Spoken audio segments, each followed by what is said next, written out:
The David Pakman Show at davidpakman.com.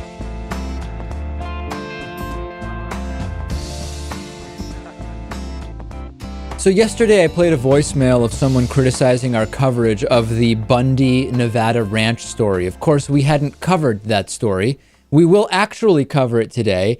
So then the appropriate thing would be wait until we've covered it and then send in your criticisms. It makes it a little transparent that you have no idea what's going on when you criticize the story before we cover it. Here is that story. If you have not been following the Bundy Ranch story, we saw the publicity just explode around really a dispute that goes back decades between the federal government and a guy named Cliven Bundy, who's a cattle rancher in Nevada. And the dispute is over grazing rights on public land. Back in 1993, Cliven Bundy started declining to pay the government that there are fees required to have your animals graze on public land. And in 93, Bundy just started not to pay the government for those for the fees that he owned. In 98, there was an effort to protect the endangered desert cattle and the endangered desert tortoise, rather. And the government obtained the issuance of a court order which required Bundy remove his cows from that land. In July of 2013, a federal court finally ordered Bundy to get his cattle off of the land within 45 days or risk having them confiscated by the government and sold to pay off the fees and trespassing fines, reportedly over $1.2 million that he owes. Bundy says he doesn't recognize federal authority over land where his ancestors first settled in the 1880s, which he says belongs to the state of Nevada. The Bureau of Land Management disagrees. They took him to federal court, which ruled first in favor of the BLM in 1998. After years of attempts at a negotiated settlement over this $1.2 million that Bundy owes, federal land agents began seizing hundreds of his cattle illegally grazing on public land. Since Bundy didn't comply with that court order, the confiscation started, and then this precipitated an insane standoff between militia-like supporters of Bundy and law enforcement officials. And the government actually relented and released about 400 cattle that it had seized from Bundy. Right-wingers are going nuts about this. Right-wingers think that this guy is some kind of savior, and this has got to stop right now, Lewis. Number one, Bundy is stealing. He is stealing from the government and is therefore stealing from all of us because the money the government doesn't get from Bundy for all of its operations, it's getting from us. That's number one. So we should all be upset with what Bundy is doing here. But number two, he's refusing to pay these grazing fees that are just required fees. There was nothing unique about the situation that Bundy was in. And there are pictures of militiamen who so support Bundy that they're sitting on highway overpasses with sniper weapons trained on law enforcement officials. They're blocking roads. It's absolutely insane. And we have to break down the libertarian and small government ideology that's behind it. And what is that, Lewis? The ideology is taxes and fees are theft. The government has no right to impose laws or taxes. And some even go as far as to claim taxes and fees and this type of government intervention, as they call it, is a form of slavery. This libertarian argument, it has its roots in libertarianism, is the most juvenile nonsense argument that permeates small government ideology. Let's break it down piece by piece. There is a social contract by which you choose to live in this country where there are taxes, fees, grazing fees. If you say to me, I never chose that, I was just born here, well, then your parents implicitly signed that social contract for you by giving birth to you in this country. They had you didn't have the consent to you didn't have the jurisdiction to consent to that when you were under 18, so your parents did it. Or if you moved to the U.S. after you were 18 years old, moving to the U.S. is implicitly you signing that social contract where taxes exist. If you come back and you say, okay, David, but now that I'm here, I have no choice. There are no choices, and therefore this is slavery. I have to pay taxes. That's completely incorrect. You can leave the United States and try to find a country where you wouldn't have to pay any taxes. Maybe there isn't one, right? I mean, but that's not the problem of the US. You can choose not to work, or in the case of Bundy, not to graze. That's always a choice that you have. And you might say, well, but then I can't make money. That's your choice. It's your choice whether you want to make money or not. Nobody's forcing you to make money. You can lobby to have the laws changed. And of course, you can try to be a tax evader or do what Bundy is doing and try to avoid having to move off of the area or pay these fees. The idea that there are no choices is absolutely ridiculous. The entire mindset, Lewis, that Bundy is some kind of patriot, when in reality, he is just a criminal, is sickening. Yeah, this is a strange story because I've never heard any story like it. Usually when someone owns a lot of cattle, they buy a big plot of land, the land belongs to them, and they have their own area for the cattle to graze. So this is just crazy. I mean, I don't even think this guy denies that the land his cattle is grazing on is not his land by legally, right? He says that the land is his because his ancestors settled there in the 1880s or something like that, and therefore, that's like my family in the town we're from. I had family that had been there for a very long time. That's like me going downtown and being like, well, you know what? This entire building actually was where my family first lived. This kind of belongs to me. I'm just going to take this back, and it's mine now. Everyone has to leave, and no laws pertain to me while I'm here. Dave Weigel wrote something very interesting about this. He says, this entire incident speaks to the continued power of right-wing mythology. For many of the protesters, this isn't about a rogue rancher as much as it is a stand against tyranny personified in Barack Obama and his administration. Second, it won't happen, but right-wing media ought to be condemned for their role in fanning the flames of this standoff. After years of decrying Obama's lawlessness and hyperventilating over faux scandals, it is galling to watch conservatives applaud actual law-breaking and violent threats to federal officials. And last night, Sean Hannity was egging on Cliven Bundy into using violence. It's just unbelievable what's going on. This is not a hero. He is a dangerous, law-breaking bully who is using weapons to try to push this kind of juvenile, libertarian, small government ideology. It's disgusting, and we'll continue to cover it. I would say this, as stupid as it is what he is doing, it was also pretty stupid to invest tons of money and resources into basically herding and capturing this guy's cattle and spending tons of government money to do that when they have received nothing from this guy. I think it probably should have not come to that yet, at least. Before you're right, there should have been some other way to get this guy to comply rather than starting to invest money forcibly taking the cattle. I agree. Maybe there just wasn't. The gap between executive pay and worker wages continues to grow.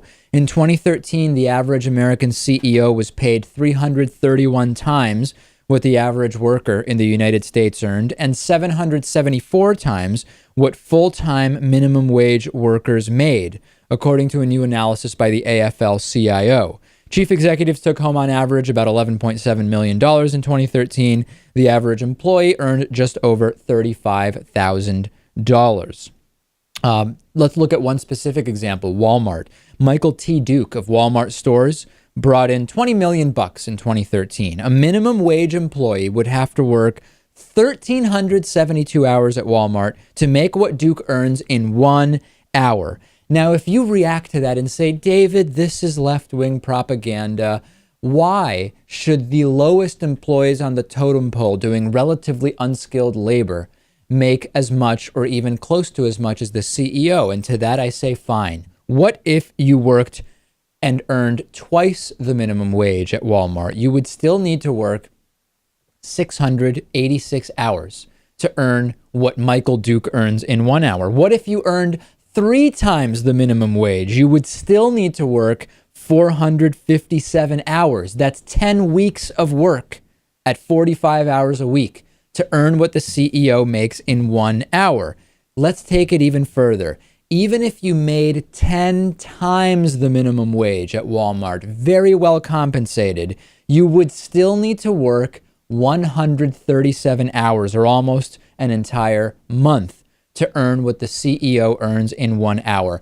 Forget about ethics and morals, okay? Let's assume we don't care about whether it is ethical or moral to have this level of inequality. Let's say we don't care at all. What about the economics of it? What about the fact that supply side economics, where we have income trickle down to benefit the economy, does not work? And we know that demand side economics, making sure the middle classes have money to buy products and services, does work. This isn't about morals, Lewis. This is just bad business and bad economics. Right. Well, I mean, there's a couple ways to look at it. If you believe that these CEOs should be earning a salary based on what the gross income is of their companies, that's fine. You can believe that. You can have that argument. But if none of these people underneath them were working for the company at all, how much money would they be making then? Nothing. That's absolutely right. And this idea that your salary is directly related to the revenue and profit that you bring in, we can find examples where that is somewhat true, but it completely ignores, aside from what Lewis is mentioning, it ignores that the entire businesses are based on a system where government has established the judicial and legal and social framework, right, that allows these businesses to exist, the roads, the water, the educations of so many of their employees. I mean, it just goes so far, and people just don't seem to get it. If you defend this level of inequality, let me know. Fracking has been linked to earthquakes.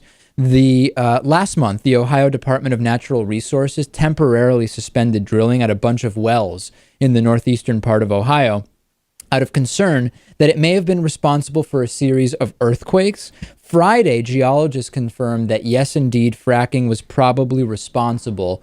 ODNR geologists believe the sand and water injected into the well during the hydraulic fracturing process may have increased pressure on an unknown microfault in the area. This led to 11 minor quakes experienced in March. I already got emails from people saying, David, these are 3.0 quakes. These don't even do damage to buildings.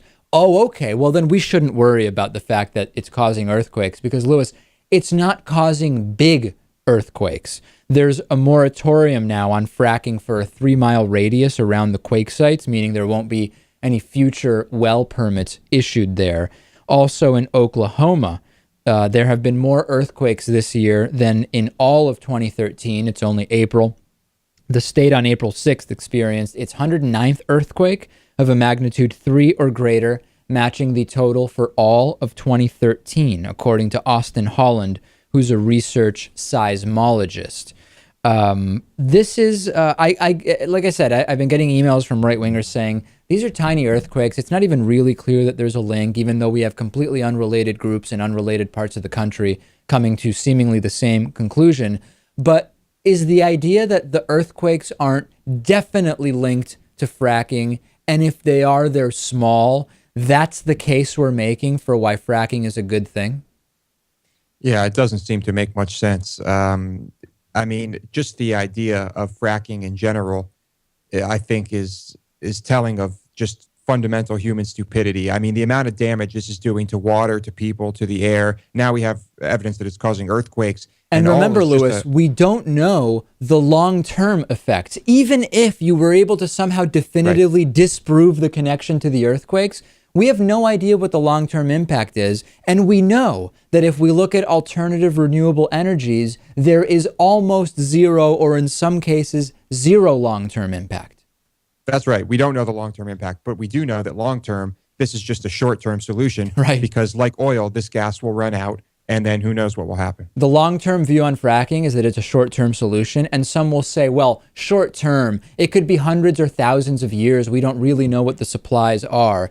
Let's just get off of this stuff. Let's go to alternative energy. We have the technology. We have the intelligence. We have the resources. It's just amazing that the fracking is now what we're doing. Glenn Beck has been predicting all sorts of stuff for a really long time. He has any number of theories. He says a lot of them are coming true. Unfortunately, he won't really say which ones. Take a look at this video. I've been really struggling with something, and I shouldn't say struggling with something. I've been struggling with something really since 8/28, when we all stood together in Restoring Honor, and I felt a prompting. You're standing in the wrong place, and that led to our move away from Fox. But there was something else that I have not spoken, and nor will I. Because it is personally one of the more frightening things that I have ever felt, and it is one of the strongest and most long-running personal promptings of mine, and it is something I have avoided at every turn. And just about, I don't even know, the last 2 months, I've been arguing with God, because I kind of have that kind of relationship with him, that it's not even possible. It's not possible. It won't happen. And on Saturday, I woke up and I feel that, yes, my son, it is happening. I do believe we are entering dangerous times. They are the times that have been foretold. They are the times that I have, on a different scale, seen coming as well. How convenient. Yeah, he doesn't really want to go into it, Lewis, but he is right, and that's really upsetting to him. Glenn Beck's almost bipolar sometimes on his show, where sometimes he thinks, like with the Bundy Ranch thing, he thinks that that's really good. That's actually showing us that maybe things are going to be okay in this country. And then some days he's completely down. He's having a low day, and he says that the theories he won't exactly tell us about are coming true, and maybe God told him all about that. But by the way, sign up for $19.99 a month to his website, because even though the end is near, come on, you still need your news, right?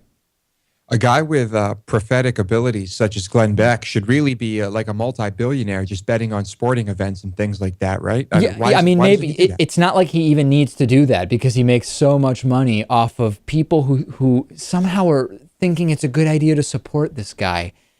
It bewilders the mind. It truly is incredible. And I don't know. I guess I don't even know what to say. At least tell us which theories they are that are coming true. Give us something, Give us some proof, but he's not big on proof. And I think, you know what? Maybe his listeners and followers don't even.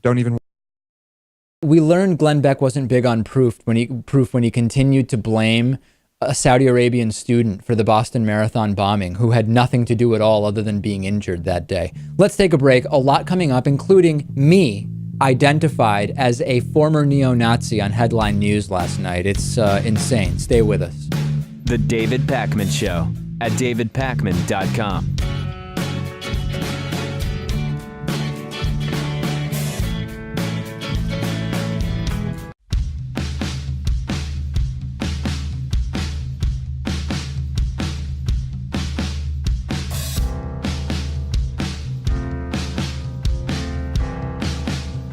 Welcome back to the David Pakman Show. The David Pakman Show membership program is made possible in part by liberalbias.com. Did you know that study after study after study has shown that increasing taxes on the rich doesn't kill jobs? Weird, isn't it? Obviously, the only possible conclusion is that the word study itself has a liberal bias. Find out more at liberalbias.com. Today's new member of the day is David Combs. David, thank you for being a David Pakman Show member. We are almost exclusively supported directly by our audience. You can sign up and get all of the member benefits, including the commercial-free audio and video podcasts of the show, at davidpakman.com/membership. Today is a very special day because it is Hatriot Mail Day. The right of the people to keep and bear hate shall not be infringed. Patriot Mail. Written by patriots who hate David Pakman. Because America. And because freedom. So I hate that this is how I have to identify today's Hatriot Mail, but I think we have to call it the Fags edition, Lewis. I mean, it's crazy that that's what it is, but I think that's the name of it. I'm going to play it for you. It contains very offensive language, and this is it. Let's listen. You are all a bunch of faggots who think you are so goddamn special because you are from our up north. Well, let me tell you something right now. Your prancy, prissy lifestyles are gonna be coming to an end because this is God's will. He is destroying your unnatural lifestyles. Where you are, up there in the upper portion of the America, wearing makeup and growing your hair out long and acting like lady men, when God intended this country to be warlike and ever vigilant and ready. So therefore, God is displeased. So of course he's going to destroy your unnatural homosexual lifestyles. You poor, brainwashed pussies, you make this country look like a anti-moralistic society that spits in the face of the Creator. His name is Holy Lord Jesus. Praise him. You have to praise Jesus right now. The society is crumbling because you do not. You choose a lifestyle of lavish femininity, gay, even though you are a man. Man up and embrace his word. Stop skewing the grand design. The ground is going to open up and Satan will swallow you whole if you do not. Man, that's, this person seems to be so confused about sexual orientation, gender, gender roles, our personal sexual orientations. I mean, I don't. This is one of the craziest Hatriot mails we've ever had. It's brutal, is what it is. But it also sounds like someone who's just droning on, just rambling. Also, I mean, usually they're a bit more concise and to the point. No, well, that's the thing. The ones we play are, because we get so many of these that are just paragraphs and paragraphs long. This was right on the borderline of like, this is the longest possible Hatriot mail that we could ever play, because otherwise it would go on the entire show. Well, a rare treat for our listeners. Yeah, imagine a full hour Hatriot mail in 4 parts. It would be insane. So the media tour has continued around the interview we did with the alleged Kansas shooter, Glenn Miller. I was on CNN Headline News. I was on with Nancy Grace. This morning I was up early and went to Democracy Now! Last night, though, I was calling in to the Dr. Drew show on Headline News. I kind of like Dr. Drew, even though I think that there are very questionable conflicts of interest in terms of the medications he recommends on his program and the money he received from pharmaceutical companies. I used to listen to Dr. Drew on Loveline when I was a kid. I was really excited to call in, okay? And they put up an interview before me with a former KKK, former neo-Nazi guy who was going to comment on Glenn Miller. And all of a sudden, they're interviewing the guy, you hear his voice, you see his name on the screen, and my picture pops up as the former neo-Nazi. Here's a few seconds of video from the Dr. Drew show last night. No, he was trying to. He's what we call an interrogation room changer.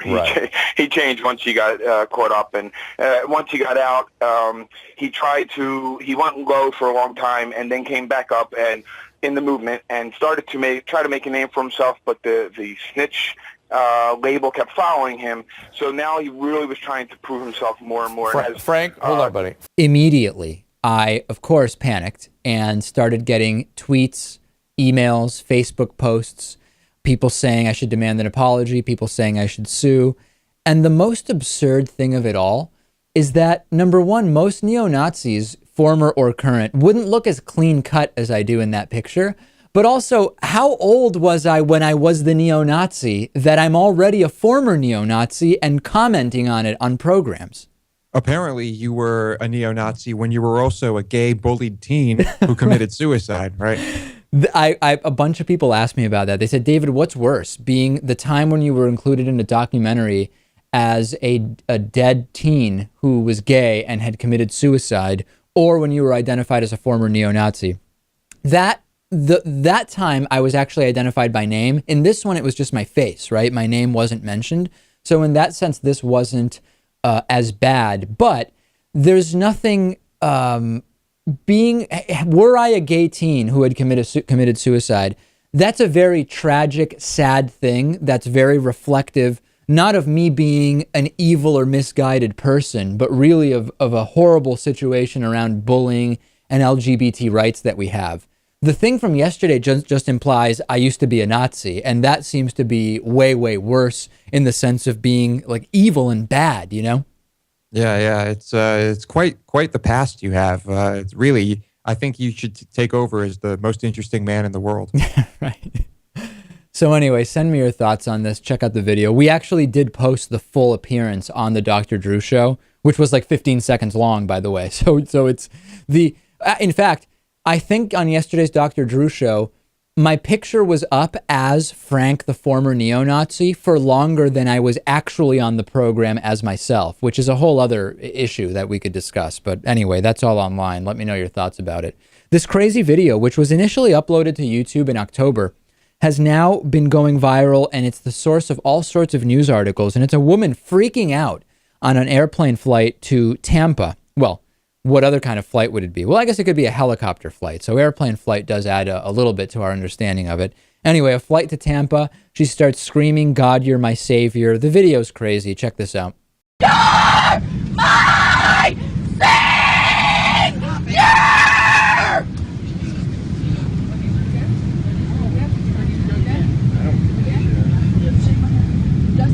You're my savior! God, you're my savior! God, you're my savior! God, you're my savior! God, you're my savior! She's been freaking out for the last 20 minutes.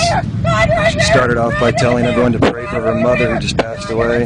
Then she went up and down the aisles telling everyone to pray for her mother. And then she's been like this for the last, 15, 20 minutes. God, you're my savior! God, you're my savior! God, you're my savior! God, you're my savior! God, you're my savior! God, you're my savior! God, you're my savior! God, you're my savior! I don't know if this guy next to her knows her or not. He's been trying to calm her down the whole time. God, you're my savior! God, you're my savior! God, you're my savior!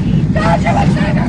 God, you're my savior! So The flight attendants didn't restrain the woman, but they did ask other passengers to step in if she tried to go to the back of the plane. I don't know what to make of this, Lewis. I've been on many flights, and I've seen very odd things. I've never seen this happen, though. And fortunately, I've never seen any kind of violence either. This is just a disturbed, ill woman, right? She said that her mother had recently died, and who knows what kind of post-traumatic stress she was experiencing. It is just so bizarre, but I don't think this is someone who is evil or depraved that the way she's been ridiculed on some of the media outlets that have been covering this. I think clearly this is a woman who is mentally ill, or this is some insane mental state that she entered while on the plane. I can't really explain it, but even people who are under extreme stress don't act like this. Was she in a fugue state, Lewis, reminiscent of the one in Breaking Bad? It's possible, but I do know that if I were a flight attendant on this plane, I would have tried to, I don't know, bind her hands and tape her mouth or something. I mean, and if I were a passenger, who knows what I would have done. There's no way I would have allowed this to go on for as long as it did. Food for thought. Okay, we don't have to go into this in detail, but I'll ask it, and then I'm sure there will be a reaction. If a stereotypically Muslim-looking man, what we would identify as kind of a caricature, the stereotypical Muslim man, was saying the exact same thing on a plane 20 minutes after takeoff, "God is my savior," would the reaction have been exactly the same from the passengers and crew? No. I think it would have been drastically different. I think you're absolutely right. Send me your thoughts. If I am wrong, tell me exactly how and why, and we will update the story. Next, circumcision rates declining, or are they? Always a controversial issue. Every single time we bring it up, stay with us. The David Pakman Show at davidpakman.com.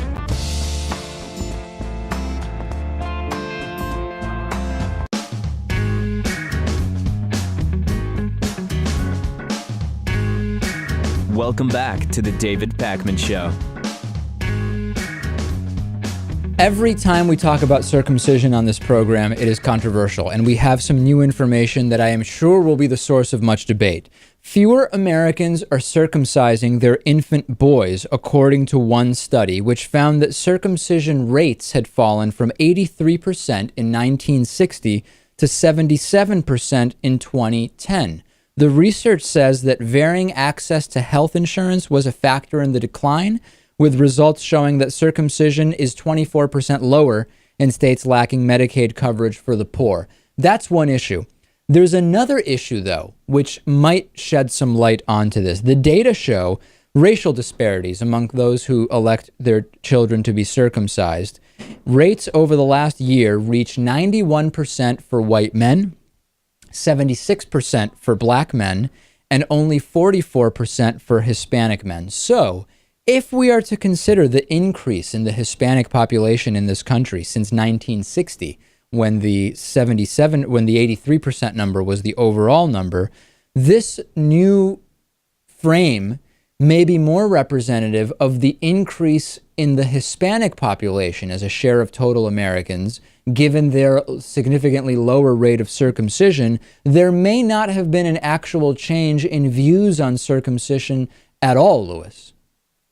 Right. Yeah. It's like always, it's a numbers game. And that's an interesting factor. We get many emails saying, David, you're Jewish, so you push circumcision. Number one, I've never pushed circumcision. Quite frankly, I think very little about circumcision. However, I did report in the past that researchers say the benefits of the procedure still exceed the risks by 100 to 1, but doctors don't recommend circumcision. They simply explain that it is available. And this is in line with a 2012 statement by the American Academy of Pediatrics, which supports the practice. Brian Morris, who co-authored the report, says infant circumcision should be regarded as equivalent to childhood vaccination. That's a comment that is very controversial, especially in light of the fact that now vaccination itself has become such a hot button issue. Brian Morris goes on to say, as such, it would be unethical not to routinely offer parents circumcision for their baby boy.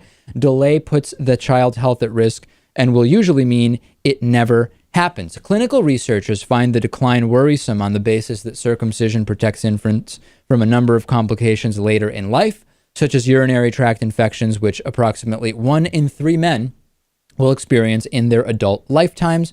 It also lowers the risk of HIV by 60%, genital herpes by 30%, and cancer-causing strains of HPV by 35%. However, the other side is that anti-circumcision groups have drawn parallels between male circumcision and female genital mutilation, saying both procedures are a violation of human rights, both are done to non-consenting children, and it is unethical to allow a family to make that decision when the child cannot voluntarily consent. There is also the issue of the foreskin decreasing sensitivity, removal of the foreskin decreasing sensitivity and sexual pleasure. I don't want to take this beyond the medicine necessarily. I just want to reference something that happens every time we talk about this issue. Emails flood in from women like on no other issue, Lewis. And those emails overwhelmingly talk about how women, what am I trying to say here? Incredibly significantly prefer sexual intimacy with circumcised men. Is that, I think that's really the point. And it is amazing. No other issue fires up women so disproportionately on one side of an issue as the discussion of circumcision as their preference. Not that that's how we should be making medical decisions. I mention it only as a kind of anecdote. Right. The majority of the emails we get fall on that side, but there are women who fall on the other side too and say they don't care. And but maybe those are also people who consider this a human rights issue. I don't know. I think that it is interesting that this is one over the years. This is all one of the top 3 issues that creates the most reaction from our audience. It is just amazing every time we touch the topic, Lewis. It is, and I know the 3, and you're right. This is probably the number 2 most heated argument. Hey, what do the U.S. and North Korea have in common? The U.S. and North Korea lead the world in something. It's not water balloon throwing. It is definitely not movies based on comic books. It is actually incarceration rates. The U.S. incarceration rate is 716 per 100,000. In North Korea, there's little information, but we estimate that it is between 600 and 800 per 100,000 people. If it was on the low end at 600, it would put North Korea at 4th in the world. If it was closer to the high end at 800, that would put it by far as the number 1 country in terms of incarceration per capita. The incarceration rates are high in North Korea for different rates than they are in the United States, right? In North Korea, you can be imprisoned or sent to prison camps because a family member did something which angered the regime. for so many other reasons. In the US, of course, we have the war on drugs, the prison industrial complex, over-incarceration, and so many other things. Some would argue, and some conservatives do, they say, well, here's the thing. The US is a melting pot society, and when you mix types of people, be it types of religion, race, background, whatever the case may be, that leads to tension, and that inherently will lead to more crime. Sociologists, of course, tend to reject that. North Korea, of course, doesn't have that issue, where they have a very homogenous population. I think, Lewis, that it is like I said, it is for drastically different reasons that the U.S. incarceration rate is some of the highest in the world, alongside North Korea. But it really should be making us concerned and really reconsider the entire policy and system around jails and prisons in this country. Absolutely. But as I will talk about on the bonus show today, there are some parallels between reasons for incarceration with North Korea and the U.S.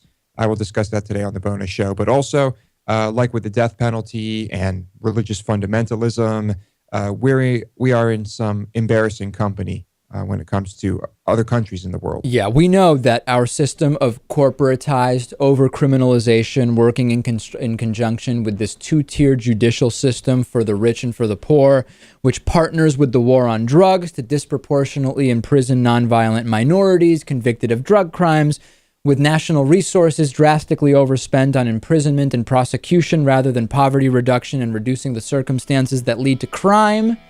That whole mouthful is a huge part of why the U.S. rivals North Korea in terms of our incarceration rate. Back after this, Facebook.com/David Pakman Show. The David Pakman Show at davidpakman.com.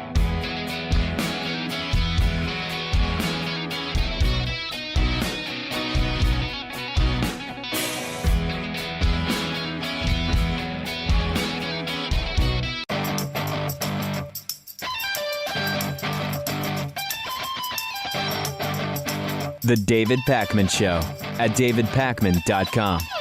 If you have a Twitter or Facebook account, you can donate a Twitter retweet or Facebook share for free through Donate Your Account. This costs nothing and really helps to support the show. Go to donateyouraccount.com/David Pakman Show. Okay, I've talked on the program, Lewis, and we've discussed this extensively on the bonus show, how I always have been terrible at drawing, painting, design, any of this artistic type stuff. We have a lot of artists in our audience, and I alluded and posted over the weekend that I had gone to a painting class and actually made a painting, okay? I'm going to be doing an unveiling of that painting right now, and I will open it up to criticism. I know this is risky. I know that the audience is very, very harsh when it comes to criticizing everything on this program, but that's okay. So, Lewis, I'm not going to delay any longer. This is... I wish I could say it's like, I think it's a fast-drying, water-soluble acrylic on canvas. I don't even know what this is, to be honest. I wish I could say more specifically what it is that I painted here, what my medium was, but I don't even really know or remember. I was told, but I don't remember. This is the original David Pakman painting. There is only one in the world. And I guess this is some of my earlier work. Would that be fair to say, Lewis? Could we characterize it as such? Well, it's like kind of the first work, isn't it? So, yes, your earlier work would work, yeah. Yeah, so I don't know. This, if people have thoughts on this, let me know. I know that we have many artists in the audience, and if you were to review this, Lewis, give us like an on-the-spot Insta review of this as like an art critic. David, I've never done that with any piece of artwork ever, other than like music and movies. But a painting, I feel uncomfortable doing that. I do think that Dave did a good job because I don't think I could do that.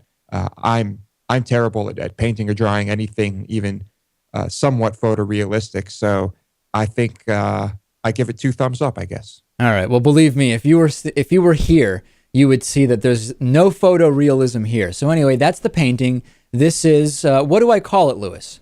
I don't know. You know what would be funny? If the audience submits naming ideas for this, and then once it's named, we auction it off, and it'll be like a fundraiser, half for the show and half for a charity that the audience votes on.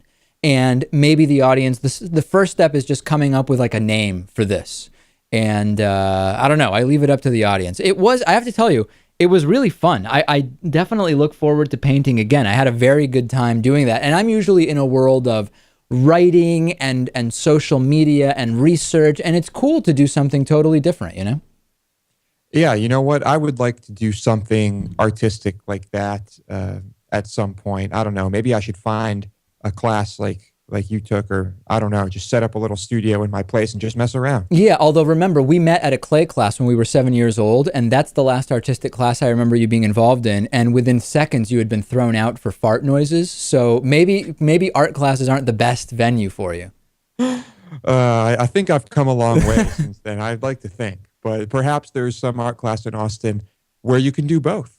All right, the last time I talked about a dream I had, people liked it, and of course, many people thought the dream meant that I was gay. So I'm coming to you with another dream for your analysis. Here's an interesting dream where I was playing a basketball game, and I often have dreams where I am either swimming or playing basketball. When I'm swimming, I'm struggling to stay afloat. When I'm playing basketball, I'm just terrible. Like, I can't make a layup. I'm slow. It's almost like when you're trying to walk in a dream and it feels like you're walking through water. It's similar with basketball, where I'm always terrible. Unlike most of my basketball dreams, in this dream, I was actually good. I was going up and down the court. I wasn't feeling winded. I was making jump shots. I was making layups. It was going really great. And after I score, I'm coming back down the court playing defense. And all of a sudden, I realize the player I'm defending is a little kid, like a 7-year-old kid. And I say, I didn't realize there were kids playing. I should let this kid... I'll play a little easier here. This is just a little kid. And then the kid passes the ball to someone else, and the other player on the opposing team is also a little kid. It was like a little 10-year-old girl. And I'm looking around and I'm saying, I'm playing against children here. What is going on? And it kind of made me, of course, feel bad that I was playing so well because I was playing against a bunch of 7, 8, 9, and 10-year-olds. So I don't know what this dream means. I open it up to the audience for interpretation. Lewis, do you still think that the meaning of this dream will be that I am gay? I think this one means that you are a neo-Nazi. Okay, yeah. So send me your thoughts on what this one might mean, and then we'll do a follow-up. These are always fun. Let's go to some of your voicemails. 219-2David-P. 2 voicemails on the Scott Lively interview from 2 days ago. Listen. Hi, this is Katie from Alabama. It's the first time I've ever called in. I just saw the conversation with Scott Lively. You know, I always want to commend you every time I see you talking to someone like that. You always have such good tact and composure. I don't see a lot of people who are able to really do that. But I did want to see what you thought about him talking about how liberals, as soon as they're faced with someone that they can argue against, then they suddenly try to say that, oh, you're just discredited. Meanwhile, while the conversation is going on, towards the very end especially, you can tell he's getting madder and madder at everything you have to say. That's all. Goodbye. Yeah, it's basically it's called the attack on authority, or the authority fallacy, the reliability fallacy, where you just say that somebody isn't reputable, but at the same time, those who point that out often do it themselves. The whole interview was kind of weird, to be honest, but I'm always interested to hear from people about it. Here's one more voicemail about that same interview. Wow, dude, I just got through listening to that anti-gay candidate, the minister, whatever his name is. Wow, scary stuff. As a matter of fact, if you could get him on there every week, I'll be watching that as the scary on TV instead of Hannibal. Wow, freaky. Scares me that people like that are out there. Keep it up, dude. Bye-bye. Yeah, no, people like that are definitely out there. And the guy obviously won't win, but he will get some votes. On today's bonus show, we will talk about the felony murder rule. If you haven't heard about this, you need to know about it. We'll also talk about a breakthrough when it comes to treating hepatitis C and glow-in-the-dark road markings. This is amazing. How do you get the bonus show? Very easy. davidpakman.com/membership. Lewis is the host of the bonus show. I'm the sidekick. We will see you then.